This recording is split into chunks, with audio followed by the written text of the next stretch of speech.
بعد نهائي الأحلام بين الإنتر وبايرن ميونخ في 2010 بيرجع ناراتزوري لإيطاليا علشان يحتفل بإنجاز كانوا مستنيينه بقالهم كتير. ووسط الاحتفالات دي كان في شخص مفقود، الصحافة والجماهير كلهم كانوا بيدوروا عليه لكنه مش موجود. وبعد يومين بس بيحصل الحدث اللي بيرد على كل أسئلتهم، وهو إعلان ريال مدريد عن مدربه الجديد جوزيه ماريو دوس سانتوس مورينيو. أنت البطل، أنت الفارس، أنت الكبير. مستر مورينو فعلها، مورينو كتبها، مورينو الخامسة. نجحت بالاختبار أيها الجوزي. الآن هناك فلسفة مورينيها. طبعا الكل كان مصدوم ايه اللي عمله مورينيو مع جمهور الانتر وليه، ولكن الاجابه كانت واضحه للكل، محدش بيقدر يقول لريال مدريد لا. طب ايه اللي وصلنا لهنا؟ خلينا نرجع بالزمن لسنه قبل التاريخ ده ونحكي القصه من جانب ريال مدريد. في سنة 2009 بيستقيل رامون كالديرون من منصب ريال مدريد، وده بعد ضغط من الجمعية العمومية للنادي بعد تصرفاته الغريبة مع بعض أعضائه وسبوا ليهم. وبيترشح في الصيف من نفس السنة الوجه المعتاد لفترة الألفينات فلورنتينو بيريز علشان ينجح إنه يكسب الانتخابات ويبدأ في رئاسة ريال مدريد في فترته الثالثة، علشان يبدأ جيل جديد بصفقات كتير مهمة غيرت في تاريخ الكورة لحد وقتنا ده، زي كريستيانو رونالدو الاسم الأبرز في العالم في الوقت ده، والحاصل على البالون دور في 2008، وده بمبلغ وصل ل 94 مليون يورو كأغلى صفقة في التاريخ في الوقت ده. ده غير بطل الروزينيري كاكا من اي سي ميلان ب 67 مليون، واللي كان واخد البالون دور برضه قبل رونالدو بسنة. والمهاجم الفرنسي المتألق جدا مع ليون في الوقت ده كريم بنزيما بصفقة بلغت 35 مليون يورو. وعلشان يكمل بيريز راح لليفربول علشان ياخد لاعب الوسط الأبرز تشابي ألونسو بصفقة وصلت ل 35 مليون يورو. وما وقفتش لهنا، ده كان في صفقات للاعيبة تانية عشان يوصل إجمالي قيمة الصفقات وقتها 253 مليون يورو، الرقم اللي هز عالم الكورة وقتها وخلى التركيز كله يروح للجيل ده.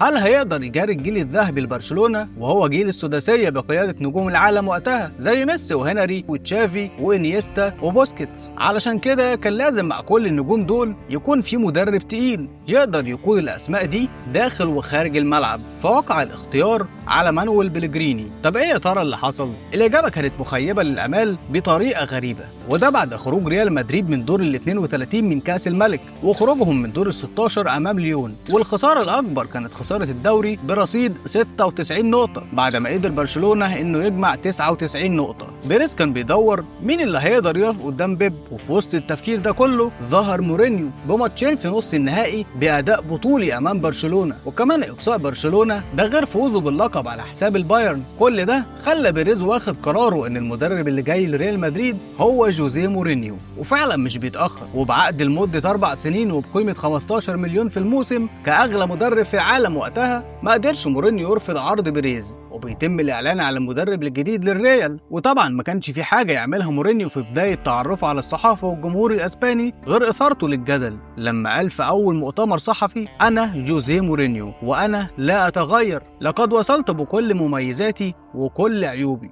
وعلى الرغم من كل النجوم دول إلا إن مورينيو كان ليه مطالب معينة، وأبرز المطالب دي كانت كارفاليو من تشيلسي بعد ما فشل إنه يضمه في الإنتر بيرجع تاني ويضمه في ريال مدريد، ودي ماريا من بنفيكا وسامي خضيرة ومسعود أوزيل علشان يبتدي الموسم الأول لمورينيو مع ريال مدريد وهو مطالب بتحقيق كل حاجة وأي حاجة. ده غير إن الأبطال في الوقت ده كانت غايبة عن الريال من 2002 وكانوا بيدوروا على البطولة العاشرة ليهم. وفعلا الموسم بيبدأ مع ريال مايوركا وماتش بينتهي بتعادل سلبي مخيب للامال، ولكن بيبدا الفريق في الانسجام وتحقيق سلسله من الفوز، علشان بعد فوز كبير على بلباو بخماسيه بينجح انه يتصدر الدوري في الجوله ال 12 بفرق نقطه وحيده عن الغريم برشلونه. في 29 نوفمبر سنه 2010 بيكون ميعاد مناسب للكلاسيكو الاول في الجوله ال 13 من الدوري، وجمهور الريال كان عنده عقده وقتها من برشلونه، وده لان اخر 4 مباريات ما بينهم انتهت كلها بفوز لبرشلونه. الخوف اللي سيطر على مورينيو وخلاه يغير في خططه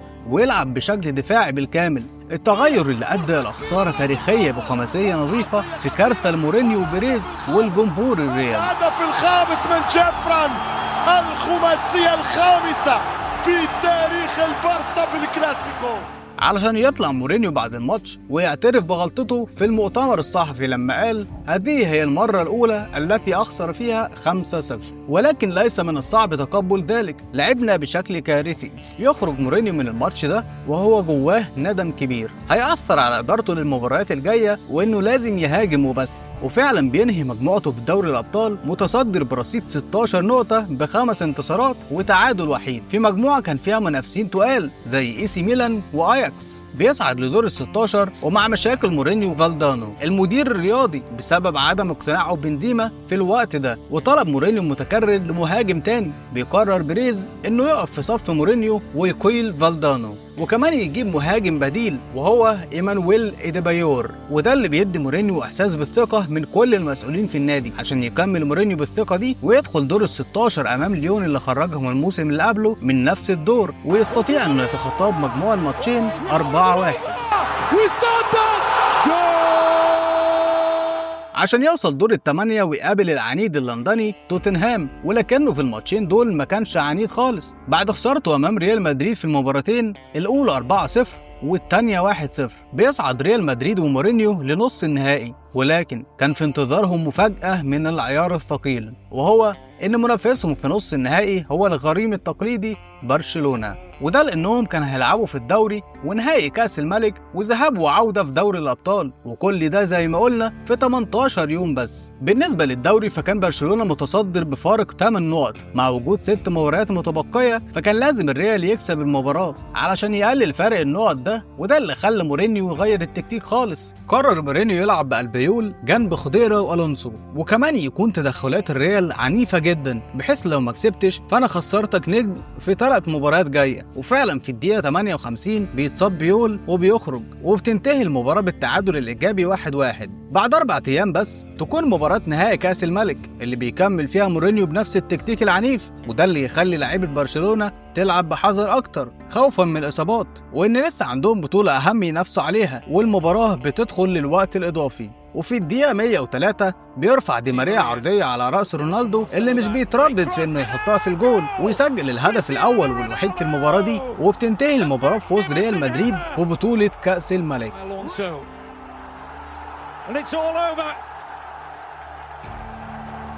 Real Madrid have broken Barcelona's stranglehold.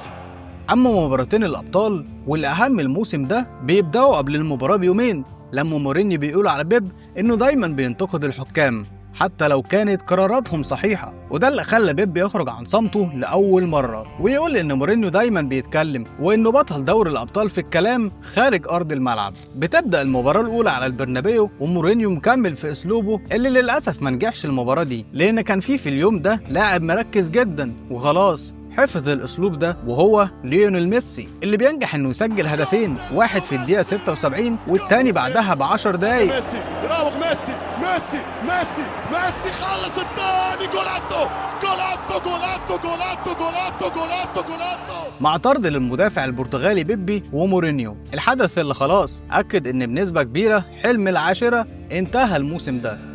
وفعلا مباراة العودة على الكامب نو بتخلص بالتعادل الإيجابي 1-1 بهدف لبيدرو وهدف لمارسيلو، وبتنتهي المباراة بخروج ريال مدريد من غريمه في نصف النهائي، علشان في 5 كلاسيكو الموسم ده مش بينجح مورينيو إنه يفوز غير في مباراة واحدة بس، وهي نهائي الكاس، وبيتعادل في 2 وبيخسر في 2. موسم كان محبط جدا للريال، خاصة مع تحقيق برشلونة الأبطال على حساب اليونايتد وكمان تحقيقه للدوري.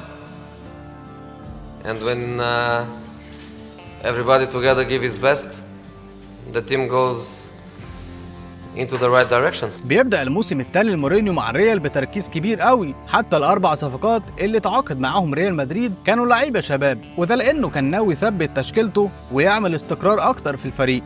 والشباب اللي تعاقد معاهم الريال هم نوري شاهين ورافائيل فاران وفابيو كونتراو، لعيبه كلهم في بدايه مسيرتهم لتعزيز دكه الريال مش اكتر. وفي 14 اغسطس سنه 2011 وتحديدا في البرنابيو بيبدا الموسم بمباراه كلاسيكو جديده، وهي ذهاب كاس السوبر الاسباني، المباراه اللي شهدت تنافس كبير وانتهت بالتعادل 2-2 علشان يتاجل الحسم من مباراه العوده في الكامب نو. مباراه العوده اللي كانت فيها زحمه في كل حاجه، في الاجوال، في الكروت الصفراء والحمراء، فبسبب الخناقه بين الفريقين لتدخل مارسيلو العنيف، الخناقه اللي بينتج عنها 3 كروت حمراء و8 كروت صفراء. المشهد مش بيخلص، ده بيكمل عبث لما مورينيو بيتسحب وسط الخناقه وبيروح يحط صباعه في عين تيتو فالينوفا مساعد بيب جوارديولا، والعبث ده بيكمل بخساره جديده للريال في الكلاسيكو بنتيجه 3-2 علشان يعلن بطل السوبر الاسباني وهو برشلونه. الحدث ده خلى الفريق كله مش مورينيو بس عندهم رغبه في الانتهاء من الموسم ده وتحقيق كل شيء ممكن، وده اللي ظهر عليهم في الدوري. فبعد 15 مباراة بس بيكون موجود في قائمة الهدافين للدوري الأسباني الموسم ده كريستيانو رونالدو وبنزيما اللي بدأ يكسب ثقة البرتغالي في مباراة ورا التانية. فمع الدفاع المنظم جدا والضغط العالي الممتاز من لاعيبة الهجوم والوسط كانت طبيعي تكون دي النتيجة، وهي ان في اول 15 مباراة بيكسب الريال 13 ويخسر ماتش واحد بس علشان يكون في موعد في الجولة ال16 مع كلاسيكو جديد. ورغم الاداء الهائل من الريال الا ان بيب وفريقه كانوا لسه مسيطرين على مواجهات الفريقين، وبأهداف تشافي وفابريجاز وسانشيز بينجح برشلونة ان يكسب الريال 3-1. ولكن الريال مش بيتأثر بالنتيجة دي وبيكمل سلسلة انتصاراته بعد الجولة 16 وما بتقفش السلسلة دي لحد نهاية الموسم. ولكن في النص كانت في مواجهتين ما بين الفرقتين تاني في ربع نهائي الكاس، وكالعادة في الفترة دي في مواجهات الكلاسيكو بيقصي برشلونة الريال من كاس بمجموع الماتشين 4-3. ده اللي خلى مورينيو ينفجر في لعيبته في اوضه اللبس وانهم ما قدموش ادوارهم بشكل صحيح. على الرغم من كل ده الريال في دوري الابطال كان ماشي بشكل اكتر من ممتاز ووصلوا النص النهائي، المرة دي مش قدام برشلونة، لا قدام البايرن. لا وكمان برشلونة خرجت من الابطال من تشيلسي في نص النهائي الثاني، وكانت فرصة الريال هنا انه يوصل للنهائي ويكسب العشرة بعد ما تخلص من غريمه بفضل النادي اللندني، ولكنه كعادته الموسم ده ما قدرش يستغل الفرصة دي، وده بعد ما بيخرج من البايرن بضربات الجزاء عشان الريال ومورينيو يخرجوا من نص النهائي للمرة الثانية على التوالي في الموسم الحزين ده. ولكن كان في نقطة وحيدة إيجابية في الموسم ده، وهو بطولة الدوري ب100 نقطة كأكبر عدد من النقاط لبطل الدوري الأسباني في التاريخ وقتها، مع تسجيلهم ل121 هدف، وكمان مع فارق 9 نقط عن الغريم. ده غير انه اخيرا قدر يكسب برشلونة على ملعبهم في الدوري بنتيجة 2-1، وده الشيء اللي ادى امل للجمهور والإدارة وحتى مورينيو ان المشروع بدأ يشتغل اخيرا. بيبدأ الموسم بخبر سعيد جدا لكل محب الريال، وهو تقديم بيب جوارديولا استقالته وكمان تولي تيتو فالينوفا مساعده مكانه. حتى مورينيو قدر يتخلص من عقدته لان في 11 مباراة ما بينهم قدر يكسب 2 بس وخسر 5 وتعادل 4. بالنسبة للصفقات بينجح الريال في التعاقد مع الشاب الكرواتي الموهوب جدا في الوقت ده لوكا مودريتش، وكان عايز يتعاقد مع بيل لكن الصفقة تفشل. بيبدأ الموسم نفس بداية الموسم اللي فات وهو مواجهة كلاسيكو جديدة في السوبر الأسباني، ولكن المرة دي بيكسب الريال بأفضلية الأهداف خارج الأرض بعد التعادل بمجموع الماتشين 4-4. وتكملة لسلسلة الفرص المهدرة من الموسم الماضي بيهدر الريال فرصة اكتساح الدوري وكمان بيفشل فيها لأن بعد أول 4 ماتشات في الدوري بيكون رصيد الريال 4 نقط بس، فحدث مخيب للأمال لأن الريال بيكون في المراكز ال12 مع فارق 8 نقط عن المتصدر برشلونة. لو فاكر إن دي بس النقطة الحزينة الموسم ده فأحب أقول لك إن لا، لأن كان في مشكلة للنجم الأول للفريق رونالدو، المشكلة اللي ظهرت على ملامحه واحتفالاته اللي اختفت تقريبا بعد كل هدف، وده واضح أكتر لما الصحافة خرجت سبب المشكلة دي، وهو إحساس رونالدو بعدم التقدير الكافي من الريال لأنه كان بيتقاضى 10 مليون يورو سنويا، وده نفس مرتب البرازيلي كاكا اللي كان معظم الموسم مصاب. حتى في حفلة الفيفا بيحضر رئيس برشلونة مع ميسي في الوقت ده اللي حضر فيه رونالدو الحفلة وحيدا، ده غير خوفه من عدم فوزه بالبالون دور اللي كل الترشيحات كانت بتصب لمصلحة ميسي اللي كان كسبان 3 بالون دور على التوالي وقتها. أما بالنسبة للفريق فالنتائج لسه في النازل، حتى في ماتش من الماتشات بيطلع مورينيو بعد الماتش يقولك لقد قمت بإجراء تغييرين كان بإمكان إجراء 7، ده غير علاقته باللعيبة اللي كانت بتتدهور يوم بعد يوم، وبالذات علاقته بالحارس إيكار كاسياس اللي كان بيطلع ينتقده على أخطائه بعد كل مباراة، وده اللي خلى كاسياس يرفض الظهور في فيديو على قناة ريال مدريد لتهنئة مورينيو بعيد ميلاده، فخلى مورينيو واخد قراره وهو تحويل كاسياس من الحارس الأساسي للاحتياطي واللعب بأنطونيو أدان كحارس أساسي لريال مدريد، مع تبريره لموقفه بأن دي وجهة نظر وأن أدان أفضل. ولكن في المباراة التانية ليه بيطرد وبيضطر مورينيو انه ينزل كاسياس. كل المشاكل دي ادت لصعوبة المنافسة على الدوري اللي كان ماشي فيها الغريم برشلونة بشكل كويس جدا، وده اللي خلى مورينيو في الدوري يلعب بالشباب واللعيبة الكبيرة ويحتفظ بنجومه لدوري الابطال اللي بالنسبة له كان الهدف الاهم والامل الاخير ليه، وفعلا بينجح في دور ال16 انه يكسر يونايتد Cristiano Ronaldo is back. علشان يتأهل ويقابل جالاتا سراي اللي بينجح انه يكسبهم برضه مجموع الماتشات 6-2 عشان يصعد لنص النهائي، واللي كان عقدة ريال مدريد ومورينيو في الوقت ده، علشان يقابل المتألق جدا وقتها يورجن كلوب مع كتيبة بلجراد بروسيا دورتموند. وعلى عكس توقعات الكل، الريال بيخسر على ملعب بروسيا بفضيحة بنتيجة 4-1،